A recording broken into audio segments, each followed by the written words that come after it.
তো হ্যালো বন্ধুরা, আজকে 1 জানুয়ারি 2024। তাই আজকে আমরা চলে এসেছি বাণীপুর মেলায়। আর তোমরা সামনের ভিড়টা দেখতে পাচ্ছ, মারাত্মক ভিড়। তো মেন মেলায় ঢোকার আগে চলে আসলাম এই প্রদর্শনী এরিয়ায়। আর দেখতে পাচ্ছ খুব সুন্দর সুন্দর হাতের কাজ এখানে হয়, মানে দেখতে খুব ভালো লাগে এইসব জায়গা। সেখানে কিছুক্ষণ ঘোরাঘুরি করে মানে বেশ ভালো লাগছিল না এখানে, কারণ একটা বোরিং টাইপের লাগছিল। তাই এই মারাত্মক ভিড়টা পার করে চলে আসলাম আমাদের মেন মেলা যেখানে হয়।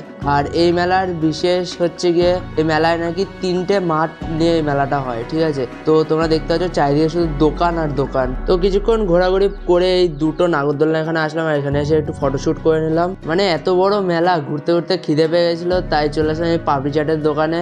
আর এসে অর্ডারটা দিয়ে দিলাম পাপড়ি চাটের। তো ঘোরা কমপ্লিট করে মেলা দিয়ে বেরোচ্ছিলাম, আর মেলার পাশে দেখলাম একটা কাকু এই গাছ নিয়ে বসে হয়েছে। তো কাকুকে জিজ্ঞেস করলাম এই গাছটা কি। তো এই কাকু বললো এটা নাকি সঞ্জীবনী বুটে, এই গাছটার নাম। তো চলো দেখা যাক এটা আদৌ কি হয় এতে। তো এখন যাচ্ছি বাড়ির দিকে। আর আজকের ব্লগটা এখানেই শেষ করছি। তোমরা কমেন্ট করে বলো ভিডিওটা